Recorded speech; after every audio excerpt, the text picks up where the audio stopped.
ডিম তেলানি বাংলাদেশের খুবই বিখ্যাত একটি রেসিপি। এটি সাধারণত পেঁয়াজ, রসুন, আদা ও মশলার থিক গ্রেভির সঙ্গে বানানো হয়। আমি কিছু সবজি অ্যাড করেছি এর মধ্যে। আর যেহেতু গরমের সময় বলে আমি গ্রেভিটাকে ঘন না করে পাতলা একটা ঝোল টাইপ বানিয়েছি, যা গরম ভাত দিয়ে কিন্তু অসাধারণ খেতে লাগবে। এর জন্য আমি 3টে ডিম নিয়ে নিয়েছি। 3টে বাটিতে আলাদা করে এইভাবে নিয়েছি বোঝার একটু সুবিধার জন্য। আমি এইভাবে ডিমগুলোকে ভেঙে নিয়েছি, যেটাতে ডিমের কুসুমগুলো একদম সুন্দর গোটা থাকবে।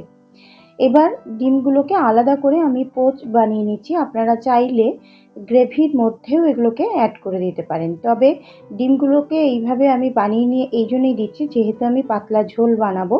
আমি অথেন্টিক যে রেসিপিটা এটার, সেই রেসিপি নিয়েও আবার খুব শীঘ্রই আসবো। তবে আমার আজকের এই রেসিপিটা আমরা কিন্তু বাড়িতে খুব এনজয় করে খেয়েছি। আপনারা ট্রাই করতে পারেন, খুব ভালো লাগবে। আপাতত 3টে পোচ বানিয়ে আমি পরবর্তী স্টেপে চলে যাচ্ছি। এখন কারিটা যে সবজি দিয়ে বানাবো, আমি এখানে পেঁপে আর আলু নিয়েছি। আপনারা ইচ্ছা করলে যেরকম ধরনের সবজি আপনাদের পছন্দ হবে বা এই সবজির সঙ্গে ম্যাচ খাবে সেরকম নিতে পারেন। আর এখানে আমি সর্ষের তেলের উপর গোটা জিরে 1/2 টিস্পুন দিয়ে একটা শুকনো লঙ্কা দিয়ে দিলাম। এখন আমি কারিটা বানিয়ে নেব। ডিমের পোচগুলো আমার ভাজা হয়ে গেছে। এবার আমি দিয়ে দিলাম, ফোড়নটা ভাজা ভাজা হয়ে গেলে দিয়ে দিলাম একটা মিডিয়াম সাইজের পেঁয়াজের হাফ। যেহেতু এখন প্রচণ্ড গরম, সেহেতু এই রেসিপিটা আমি খুবই লাইট করে এবং পাতলা করে বানানোর চেষ্টা করছি, তাই পেঁয়াজটা খুবই কম দিলাম। একটা মিডিয়াম সাইজের পেঁয়াজের হাফ আমি এখানে দিলাম, এবং পেঁয়াজটা কিন্তু খুব ভালো করে ভেজে নিতে হবে। এখানে আমি আদা রসুন পেস্ট ব্যবহার করেছি 1 টিস্পুন মতো, আর কাশ্মীরি রেড চিলি পাউডার আর লবণ এখানে অ্যাড করে দিলাম। অল্প একটু হলুদ এখানে কালারের জন্য অ্যাড করে দিলাম। দিয়ে দিচ্ছি ধনে গুঁড়ো। এই ক্ষেত্রে ধনে গুঁড়োটাই বেশি ভালো যাবে। তার সঙ্গে অল্প একটু পরিমাণ জিরে গুঁড়োও আমি অ্যাড করে দিয়েছি। আর যেহেতু গুঁড়ো মশলা দিয়ে আমি বানাচ্ছি, তাই অল্প একটু পরিমাণ জল দিয়ে এটাকে ভালো করে কুক করে নিচ্ছি। গুঁড়ো মশলা দিয়ে যদি আপনারা না বানান, বাটা মশলা দিয়ে বানালে এই জলটা দেওয়ার প্রয়োজন নেই।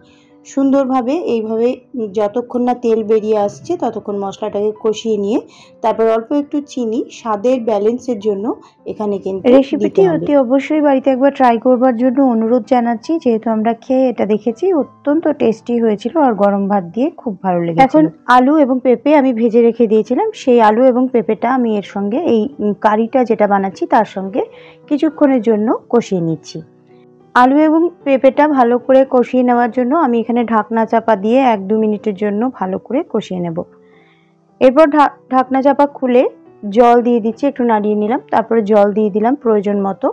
আপনারা যতটা পাতলা করতে চান বা যদি গ্রেভি রাখতে চান তাহলে পেঁয়াজের পরিমাণটা একটু বেশি দিতে পারেন আর জলটা একটু কম দিতে পারেন।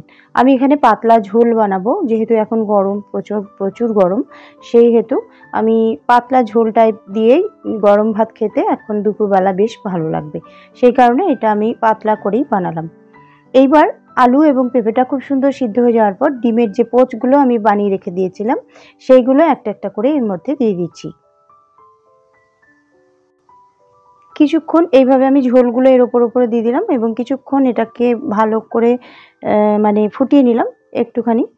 এখন রেসিপিটি পুরো হয়ে যাওয়ার পর গ্যাস অফ করে ঢাকনা চাপা দিয়ে 2 মিনিটের জন্য রেখে দেব। তারপরে সবজিটা একটা প্লেটের মধ্যে নিয়ে ওপর থেকে ডিম দিয়ে এইভাবে সাজিয়ে পরিবেশন করছি। রেসিপিটি ভালো লাগলে লাইক, কমেন্ট, শেয়ার, সাবস্ক্রাইবের অনুরোধ জানাচ্ছি। আর অন্যান্য রেসিপিও যদি ভালো লাগে চ্যানেলটি সাবস্ক্রাইব করে পাশে থাকা বেল আইকনটা প্রেস করে দেবেন, তাহলে আমি যখনই যা আপলোড করব আপনাদের কাছে নোটিফিকেশন চলে যাবে, আপনারা সময় মতো দেখে নিতে পারবেন।